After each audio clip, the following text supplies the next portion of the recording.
Cheers, mate. Great. Thanks for inviting me to speak, Andy, and thanks to the rest of the Tech Edge team for running such a great event. Probably tell from the residue in my accent that I'm also a native of Yorkshire. Not Leeds, Bradford, unfortunately, so the wrong postcode. But obviously for the last, well, not obviously, for the last 4 years I've been working at AWS in the cloud computing unit at Amazon. Before that I was in telecommunications, engineering and services for another large technology company called EMC. And before that, I actually worked with Andy on the FreeServe launch and on supporting IT services for telecommunications here in the UK. So spent a lot of time working in Leeds over the earlier part of my career. Obviously, it's the more recent stuff that I want to talk to you about today. And one of the key themes for this conference here is about scaling, about taking practices and making them work in larger organizations as you go through the kind of stuff Andy's talked about from 50 to 500. In my case, the numbers are bigger, but the growth is kind of similar. When I joined Amazon in 2013, we had about 106,000 employees worldwide. Now we've got 560 4 years later. We're the second largest private employer in the United States. And we're growing in all kinds of different business areas. And I wanted to talk a little bit about what tenets, what core principles we use to scale an organization like that. When you're launching products on many different fronts with really high velocity, how do you ensure that all of your teams are working in a way which is aligned with what you believe as an organization, aligned with the kind of culture that you want to build, maintain, and amplify? So I'll get to that in a bit. Before we get to that, just a quick introduction to AWS, if you may be not familiar with what it is as a service offering, what it is as a business. So it's a fast-growing part of Amazon. When I joined back in 2013, we had a small number of customers in the enterprise, but most of the usage of Amazon Web Services before that date came from startups. It came from high-growth technology companies that wanted to consume and use services upon which they would build products in a new way. Okay? Today, we have millions of customers around the world that are using our services over the course of any 30-day period. And by achieving that level of usage, we've built what is a very successful business line within the larger Amazon organization, $20 billion of annual run rate, and we're growing at about 45% year on year, so growing fast off a very high base. At the core, what we provide is over 130 different services that technologists can use to build and operate applications.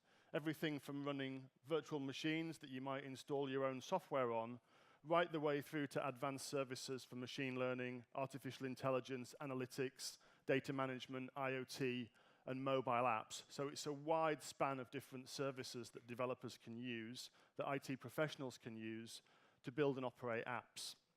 And that span of services is also growing very quickly. Last year, we launched over 1,430 new services and features. So that's an average of about 4+ every single day of the year. We don't launch on weekends, and we have a few blackout dates around holidays as well. So actually, the daily average is higher than that. So we're shipping features at a pretty rapid rate. And if you've ever tried to consistently do twice as many things every year as you did the year before, you know that's pretty tricky to do, right? So there are some organizational tenets, some principles that we use in order to scale the business in that way, in order to increase the number of fronts upon which we innovate, and also to continue to accelerate the rate at which we can deliver new features that our customers tell us are important to them. And obviously, this is what this talk is about. It's about how we do this stuff, not really about what we do, but more about how we do it. So the first thing that we focus on really extensively within Amazon is always listening to the direct voice of customers in everything that we build.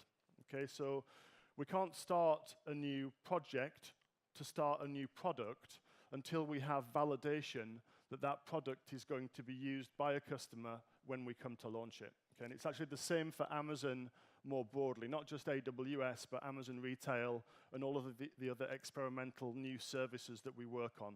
We're very careful about listening to the problem space, the issue that we're trying to help a customer solve, and working backwards from that problem to a solution which we obviously engineer as a product. Okay? This is codified inside a process that we use called the PRFAQ process. starting with a press release that describes how we'll explain, articulate the product to customers when we've built it. Okay? Before we've written that, we don't do any design work, we don't write any code, we don't draw an architecture, we don't do anything until we've determined how we're going to represent this product to customers in language that customers will understand and that fits into the problem space, into the challenge that we're trying to help customers solve. From there, we work backwards to the solution. So it's not reversing the solution into the problem. We don't start out with an idea of we're going to build X or Y. We start out with the problem statement that we want to solve, and from there we engineer back to the solution that we want to build for that. Okay, so it's a different way of thinking to the way in which many organizations have worked historically. Second thing we accept is that if you're going to genuinely do new things, then you're going to have both successes and failures. Okay? If you know how something's going to turn out, it's not really an experiment. High school science is not experimentation. It is validation of experiments that have gone before, right? The only people that are really doing the experimentation are the PhD candidates and the research assistants that are genuinely sort of pushing on this balloon of human knowledge and trying to expand how much we know about the world. And it's actually the same in technology and the same in business. If you want to try something that's genuinely new, by definition, you can't know whether or not it's going to succeed or fail before you start the process. Our CEO and founder, Jeff Bezos, every year he writes a letter to shareholders, and you might have seen just in the last week, he wrote one this year which focused on leadership principle or tenet that we have called insist on the highest standards, which is about always trying to do the very best work that we can do and deliver the best outcomes for customers that we can. A couple of years ago, he wrote one about experimentation, and paraphrasing a little bit, he said something like this: a lot of organizations talk a good game on experimentation, but they won't accept the continuous stream of failures that actually comes with doing experiments. Okay? They want to hedge and always try and make sure that their experiments are successful, which is the enemy of radical thinking. It's the enemy of real creativity. It's the enemy of breakout products that nobody's thought of before that have really big societal and business impact. So in enabling our teams to experiment, one of the things that we need to do is drive down the risk profile of experimentation, drive down the sunk cost associated with running new experiments, and make it much easier for teams to be empowered to gather data to prove or disprove these hypotheses that they're working on. Okay, so that whole cycle has to be integrated with tooling. If we've got a bit of time, we might talk about an example of that at the end. But experimentation and failure, they're bedfellows. They're married to each other. Okay, if you want to experiment, you've got to accept that not everything is going to work. This has been talked about a lot, the org model that we use, this idea of two pizza teams. It still gets a laugh sometimes. So they're called two pizza teams because the teams, it should be possible to feed the teams with two large pizzas. So the scaling factor is like maybe how much pizza people eat, but the scaling factor is really, 12 to 14 people should be the upper limit for any one team that's working on any one problem. Resist the urge to build really big teams. Okay, really big teams introduce substantial synchronization or communications overhead. They also introduce a big opportunity for miscommunication or lack of understanding. Who has made a decision in a project or in building a product and then found out there was somebody in the team that had data that already knew that that decision was a bad one? Maybe not the best one, okay, because you didn't communicate regularly enough or comprehensively enough with the other members of the team. By keeping the team small, you can minimize the occurrence of those kinds of issues, and you can also increase velocity so you can work more quickly. Doesn't mean you can't tackle big problems, it just means you have to break the problems up into smaller chunks, okay, that are more manageable by these smaller teams. And then you're working on interfaces. How do we consume the services that we need to make us productive, given the fact that we simply can't build everything that we need with this team that's 12 to 14 people in size? So constraining the teams also is a forcing function for a service-orientated model where things that are reused commonly by lots of teams, they can be turned into products, okay, managed by other teams also of the same sort of size, and then those products can be reused across the organization. And that's a great scaling factor. It encourages you to continuously build tools in order to constrain your tool size, your team size. Really important. There's two sides to this. So in establishing those interfaces between teams, it's obvious in our case that we're talking about APIs, right? When we talk about Amazon Web Services, it's not web services because you use it for websites. It's web services because the control plane for all the services is exposed as a set of web services APIs, right? Public endpoints that you send documents to, request documents to, and by doing that, you can create a virtual machine or establish a database or a streaming data queue or run a machine learning training job or an inference job on a machine learning model. These are all API requests that you make. And that's how we established the demarc between AWS services and our customers that consume them. It's also how we establish the boundaries between the different teams within our business. So AWS and Amazon itself is an interlinked set of different services, the vast, vast majority of which are exposed through these API boundaries. Okay, and that gives us this scalable model and it gives us this reuse characteristic. It also gives us an obligation to service customers for a long, long, long time. If we build a service which is represented by an API and then you all go and build services with dependencies on our service, we can't change our service, okay? Because you depend on it. So you have this implicit and explicit commitment to serve customers for a long time if you adopt this model. So API design becomes a really pivotal component of long-term success. You have to really think carefully before you publish and expose APIs, and you have to think carefully about the extensibility of those systems because they represent products. So when we add a feature, we don't want to change what we already have. We want to extend what we have so that customers can access that new capability. There's a lot of thought that goes into designing APIs with extensibility and their long-term lifetime in mind, okay? It's a really important tenet, one that's often underappreciated, I think, in terms of the complexity of running the kind of systems that we run. Of course, once you've got those API boundaries and customers are using those as a mechanism for consuming your services, then you've abstracted away the implementation details, okay, of how the services actually operate. And this is where the flexibility comes in. It's actually one of the reasons that AWS has a sustainable business model. We can continuously optimize and improve the way in which we operate our services. They're hidden, abstracted behind these API endpoints, behind these boundaries.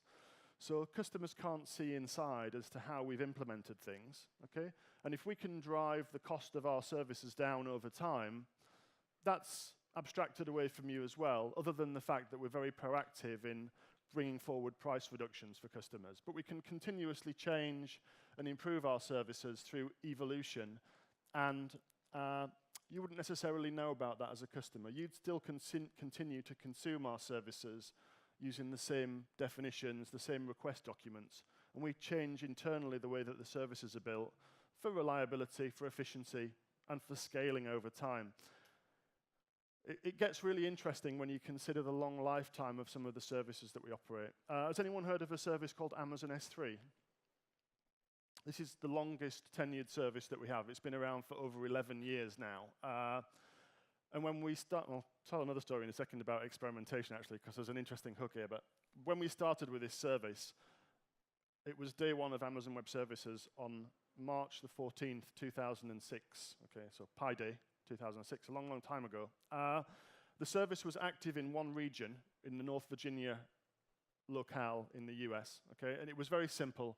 Store and retrieve objects, and they're stored durably. Store and retrieve objects using a web services API. Post a document to create an object. Get a document to read it. Okay, and it's become the backbone for lots and lots of services that we know and use today. There's a speaker up later on today from the BBC, right, from BBC Sport. BBC iPlayer relies on Amazon S3. Okay, so whenever a program is streamed from BBC iPlayer, it's been through a production process that involves storing a copy of that video asset on Amazon S3 and processing it. And there are many, many, many, many other major services that you'll know that are also built on the same service. If you install a copy of Minecraft, your assets for Minecraft come directly out of Amazon S3. It acts as a gigantic file server for Minecraft assets. You know, there's thousands of services that are built in that way. Now, when we launched it, it was in one region, and it was very light on features, okay? I wouldn't be exaggerating to say that I could spend the remainder of the morning here doing a deep dive into features just on this one AWS service. In fact, we could spend 40 minutes probably talking about different options that you have for encrypting data that you store in S3. Okay, and all these features have evolved over time. The API that was published at day one still works just fine, and you can still store and retrieve objects in the same way. But our CTO, Werner, often uses this analogy. It's a little bit like a Cessna took off in North Virginia in 2006. And today we've got a fleet of Boeing 787s flying all over the world, but we never landed the aircraft. Okay? Over the years, the system, the product, has been upgraded and enhanced and expanded, but the original API and the original service is still there at the core. So this is something that you can see in evolution in the way in which our products evolve and are enhanced over time. It's really, really interesting. When I said I'd talk a little bit about experimentation here, the other important thing to remember about AWS is when we launched back in 2006, we had no idea whether developers were going to use this. We had a hypothesis that they might use it, but we had no idea that developers were going to use it. And you can see this in some of the ways in which services were named. We called that original region for S3 US Standard, as a lot of long-term users of AWS will know, because we didn't think we'd have more than one region in the US. Okay? Now we've got 2 on the east coast of the US, 2 on the west coast of the US, another one in Canada, another region specifically for the US government in Oregon, another region, kind of amusingly called the secret region. It's not secret, it's for US government workloads that are classified as secret. Another private region that we operate for another part of the US government. And we've announced another region that's coming on the east coast of the US for another part of the US government quite soon. We have one in South America, in Sao Paulo, and we have a collection of regions in Europe, a collection of regions in the Asia-Pacific region, and you can use S3 in any one of these regions. Okay, so we've extended from that initial idea of having this service to this global footprint, all through this evolutionary approach that we followed. Automation. In using AWS, you can use a GUI that we have, a user interface, which we call the AWS console. Okay, you can point and click with a mouse and provision services using that model, and most customers get started in that way. Maybe not true. A large proportion of users get started in that way, clicking to create resources through that console. You can also directly drive our APIs from your own software, from third-party tools, or from our software development kits, which we provide for around about 13 different languages now, from C++ through to Golang, in terms of the time span over which those languages have been developed. And of course, we have all of the major development languages covered by those SDKs. Automation is important for a few different reasons. One of the main reasons it's important is for speed and accuracy. So when we talk about the cloud, we're talking about usage-based charging. Okay, so you're going to pay for resources as you consume them. Today we're all nodding, and we think this is all perfectly normal. Just remind you, if you go back a few years ago, this was quite radical, that you wouldn't have to buy racks of hardware, and Andy definitely remembers this. You wouldn't have to buy racks of hardware to use them. You just consume somebody else's resources and then pay a bill at the end of the month for consumption. Of course, in using capacity like that, having the ability to quickly and accurately change the amount of capacity that you have is really beneficial. Okay? It's really a mechanism for being efficient in resource usage and making sure that your costs very accurately track the level of usage that you have. So automation is really important for customers from that perspective. It's also really important for us. I already described the boundaries between the different teams that we have. And it's really important for reliability as well. When things go wrong, it's the middle of the night or the middle of the day, isn't it better to be able to recover from that automatically by using automated processes, which are also software, rather than having to rely on people to get out of bed, diagnose things, and take actions? So this is also a really important attribute of reliability engineering as well, the idea that you can build automated responses to failure conditions, you can scale up and down automatically, you can of course deploy software automatically and undeploy it automatically if it doesn't work properly as well. So this kind of tooling, again, which a lot of us, we take it for granted today, just remind you again, not that long ago, these were radical ideas. The idea that you could do a deployment without human beings being involved, automatically detect whether it had worked or not, and roll it back to the prior state if it didn't. That's pretty normal now. Who does that kind of stuff in their day-to-day work? It's pretty normal to do that. But a few years ago, that was radical thinking. And then lastly, on these foundational tenets, security. Now, this is a really interesting area. First of all, one of the things we say at Amazon more broadly and at AWS very specifically is that security is everyone's job. So there isn't a security team per se. Of course, there are security experts, but they don't really stand alone from the people that are building products. You know, they're heavily embedded and integrated into the products that we create, and we try to create products specifically for security problems. So maybe it's auditing invisibility or applying machine learning to threat analysis and threat detection in the environments that we run. Those are real products that we've built and released over the course of the last few years. To try to do the same thing that I've talked about already with infrastructure and other services, to make it simple for a customer that wants to run high security services to inject those capabilities directly into their teams without them having to build and operate them. Okay, so security is just another collection of services that you can think about building and providing. But we also have launch tenets, and I talked at the very beginning of this session about press releases and how we work back from that to a customer solution. Of course, we have gates, okay, before we can actually release a product. And one of the 3 tenets that we would have for launching a service is, of course, that a service meets security criteria that are important for customers. Alongside reliability and scalability, we would say that we would never launch a product that didn't have that as an inherent characteristic. And the main reason for that is, and again, this will probably raise a laugh, but have you ever tried to retrofit security to a product or to a code base that you've already built? Has that ever been successful? No. You've got to start with this as the first thing you do. It has to be designed into what you build. And if you can offload some of that activity to services, it can make that design process a lot simpler, and it can make the operations of services that have really good security characteristics a lot easier.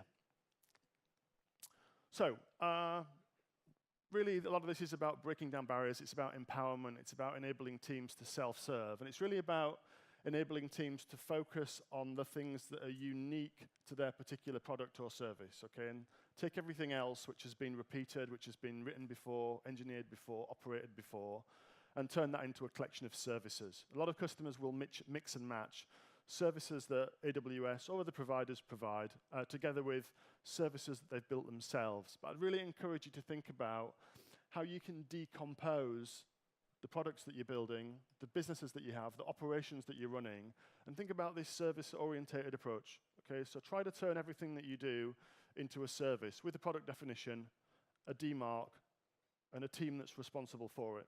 Okay, and if you think about breaking your business up in that way, much more efficiency, much more reliability, and I think generally better products get built as a result of doing it that way. I'm going to close with one quick example, okay, and it will be quick because I'm close to running out of time. So I mentioned machine learning quite a few times in the course of this talk, and I mentioned it for a couple of different reasons. Personally, it's something that I've just started learning about in earnest. We covered it a little bit when I was at university here in Leeds, but not in any substantial depth. It wasn't a focus in my course, and I'd always regarded it as something that was hard to do, difficult to engage with, complex, requires statistics, maths, and a real grounding in research in this area. But actually what I've discovered is that it's something that's used really extensively within Amazon. A lot of you will have come into contact with products in Amazon more broadly that use machine learning capabilities to deliver AI features. Okay, and I'll just distinguish between those two things. AI features, it's building software or systems that have human-like characteristics. Okay, so software that can understand the spoken word, or can navigate a route on a map in an efficient way, or can recognize what's in an image. Those are AI features, right? Those are things that just a few years ago you would have needed a human being for, right? And today you can do them with software and APIs. And across Amazon more broadly, we apply these kinds of technologies to all kinds of different things. You can point the Amazon.com mobile shopping app at an object.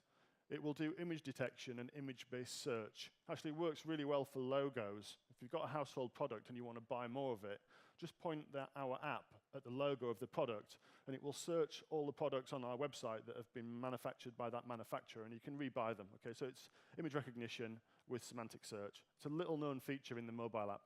Another great example, of course, is the Amazon Echo and Alexa. There's a lot of complexity in understanding human speech. How many different ways do you think there are to say, I want to fly from Leeds to London? How much data can I choose to enrich that statement with or not? And in building a conversational interface, it needs to be natural. So I don't want to re-elicit information that the customer's already provided to me. If I say I want to travel from Leeds to London on Thursday at 2 p.m. with BA in economy, I'd just like to get the price for the ticket, please, without being asked those questions again.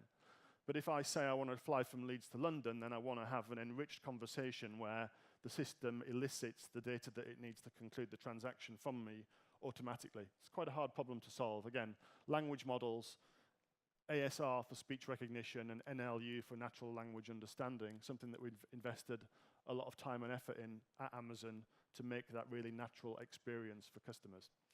And this has gone really mainstream now within Amazon more broadly, and it's also been used within AWS. I talked a little bit before about threat detection in the security context using machine learning. So understanding what's normal for a particular customer in terms of events that might occur within their environment, and then flagging these outliers that are unusual based on that particular user's own pattern of behavior. That's anomaly detection, which is another form of machine learning. So we use this a lot inside our own business.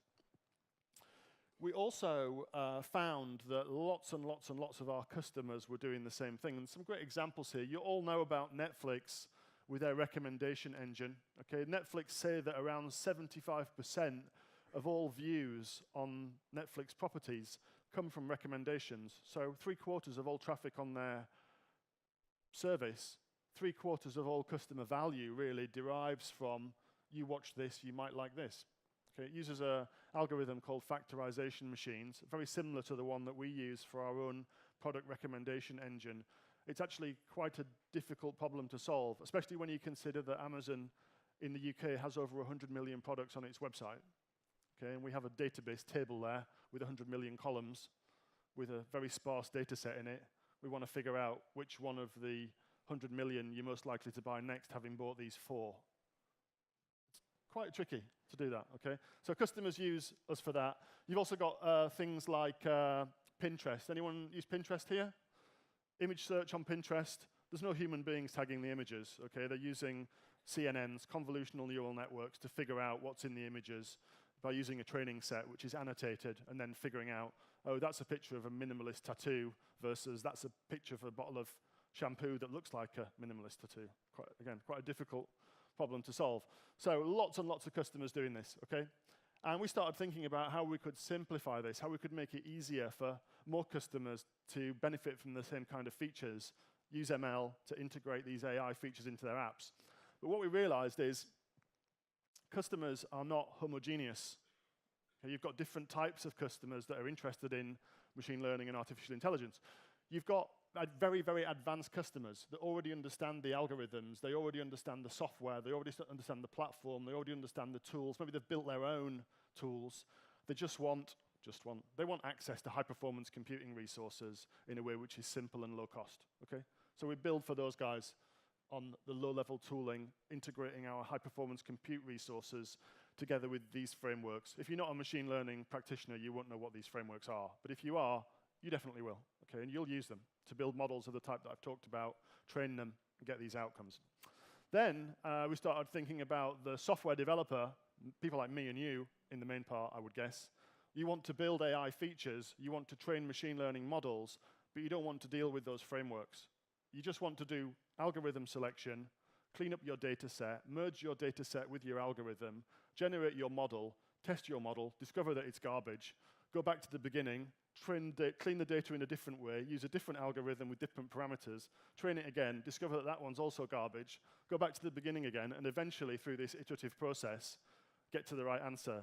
What I'm describing there is like a CI/CD tool for machine learning developers that really allows you to drive the pipeline at whatever velocity you can fill it at. So more releases of models, in essence, faster iteration, better tuning, parallelism, ability to run multiple tests concurrently, so you can get to the answer of what is the best model to make a prediction about this particular data set as quickly and efficiently as possible. And that's what this tool does, Amazon SageMaker. It's for that particular use case.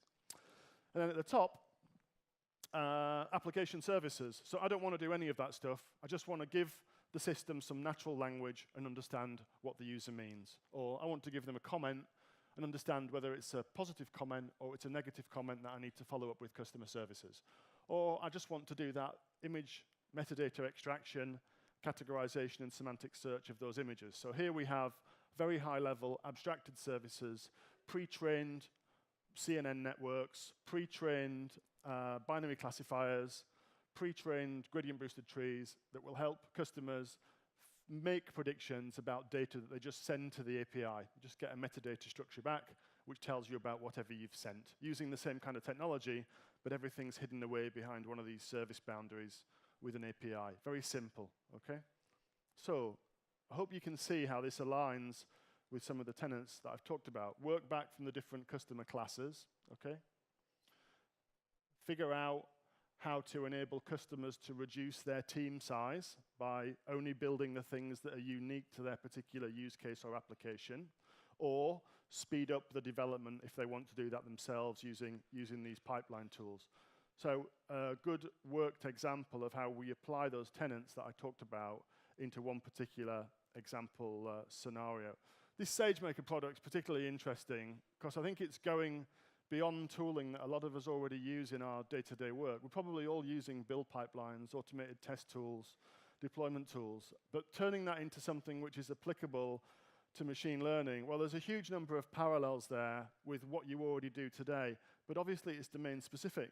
Okay, we need to have the ability to inject in different algorithms. We need to have the ability to integrate data sources. We need to have the ability to deploy those models that we've built out into production. So there's a lot of analogs with what you're already doing in software development.